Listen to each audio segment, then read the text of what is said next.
السلام علیکم سیدہ وائس کے پیارے ساتھیوں۔ ایک پاگل انسان سے اس لڑکی نے شادی کیوں کی؟ بس صورتی کی یہ سزا۔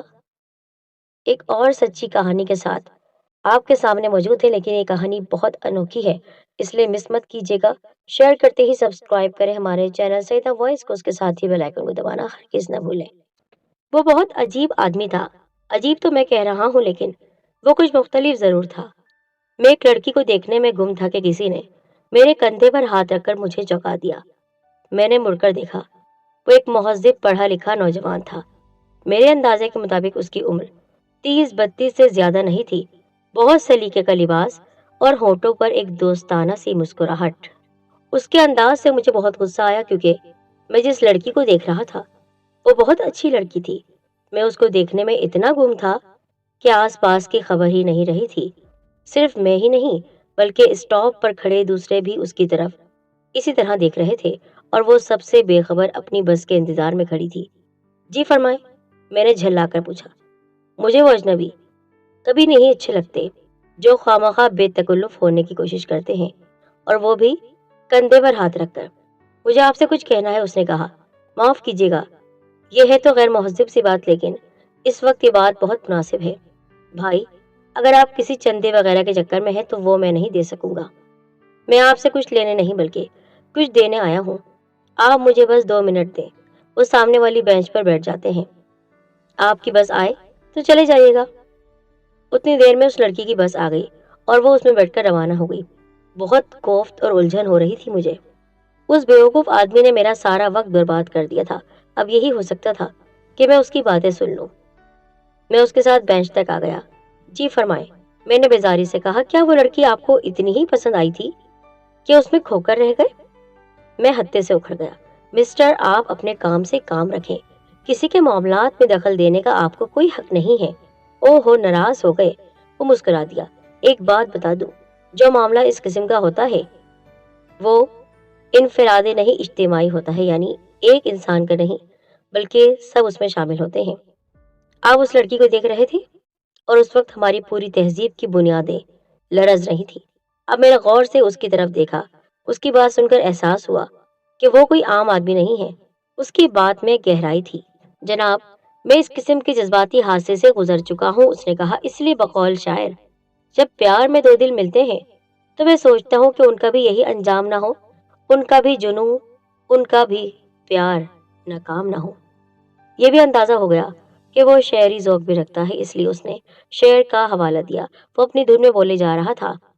اس چکر میں بہت دکھ اٹھایا ہے دوست، لگتا ہے اب مجھے آپ سے دوستی کرنی پڑے گی، میں نے کہا۔ میرا نام فیصل ہے اور میں خالد ہوں۔